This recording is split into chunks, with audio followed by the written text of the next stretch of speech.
Welcome back, everybody. This is the Hoverpen. Not only does it function as a pen, but it also balances on its tip when not in use. Is it worth the $72 price tag? Let's find out in today's video.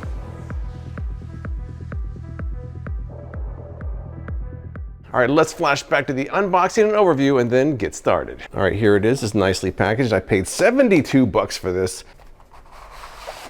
All right, let me see. A nice presentation here. I'm not sure what that is yet. There appears to be some instructions. Here's the base itself. Oh, it's heavy. It's heavier than I thought it was going to be.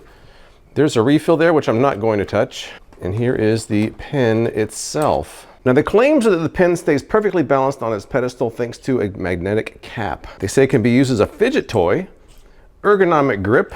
Is it ergonomic? I guess so. They say it uses archival ink that's fade resistant, free flowing, smudge proof, and waterproof. Includes one refill right there. No wires or batteries needed. Great gift idea. Now on Amazon, it has a 4.5 star rating. A lot of people liked it. They said it was a nice gift idea. They liked the aesthetic of it. Others said it writes very smoothly and has an ergonomic feel to it. Now those who didn't like it, some people said it's overpriced. The pen is easy to knock over. Some people said it feels cheap. All right, let's take a closer look at the pen. Now just as a pen, it feels pretty light. It feels hollow. It's made of aluminum and it has this cap here, which I believe that's partially where all the magic lies. You need that on there for it to balance. But let's place it on the base now and see how it actually works. I've not tried this out, so here we go. Now what you're supposed to do is just line up and place it basically on that little centerpiece right there.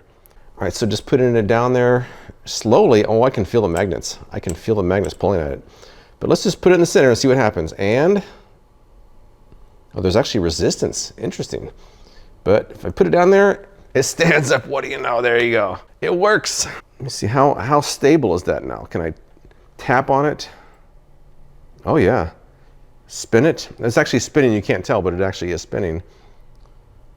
Oh, very cool. It has to be in that center section or it won't balance, I guess, but let's see. That's pretty cool. All right, it has limitations, I guess. Try this again. Say you're writing, just drop it on there, boom. I like it, it's pretty cool. It's easy to grab onto. The only problem is you have this cap you have to deal with. So when you use it, you have to take it off there, take the cap off, put the cap back on here, do your writing, and then replace the cap. I don't think it'll balance without the cap. Oh, it will. Oh, no, it won't. It will not. It needs that cap there. Let's see how stable this is, though, if I could just bump it a little bit. Oh, that's not going anywhere. That's pretty stable. I mean, I'm not sure what people's expectations were, but to me, that seems pretty solid for what it is. And it goes on there pretty easily. Some people were saying that they didn't think that it went on there very easily. To me, that's pretty easy. The only problem is this cap. I guess you can just kind of throw the cap in there.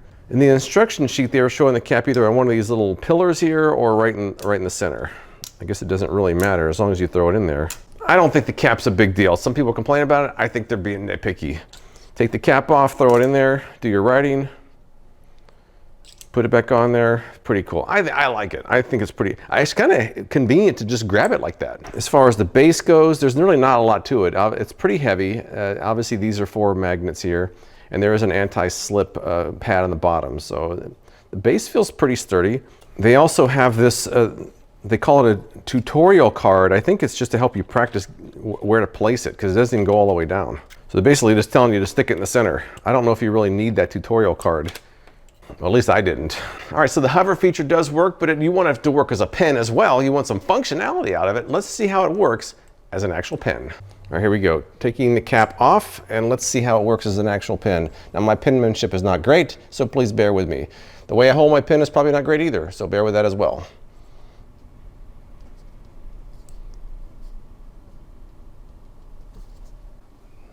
Jumps over.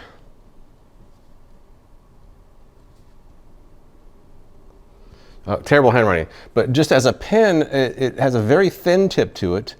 It does feel to be pretty even. It feels okay in my hand, although I wouldn't say it's overly ergonomic. But they do say it's free flowing. Let's see if I can just draw a continuous line without it breaking up. Let's see what we got here.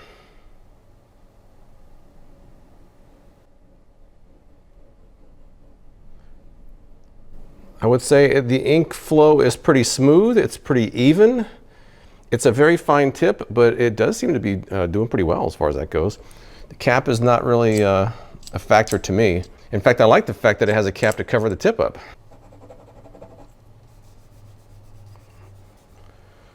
The ink doesn't seem to be too heavy or a smudge.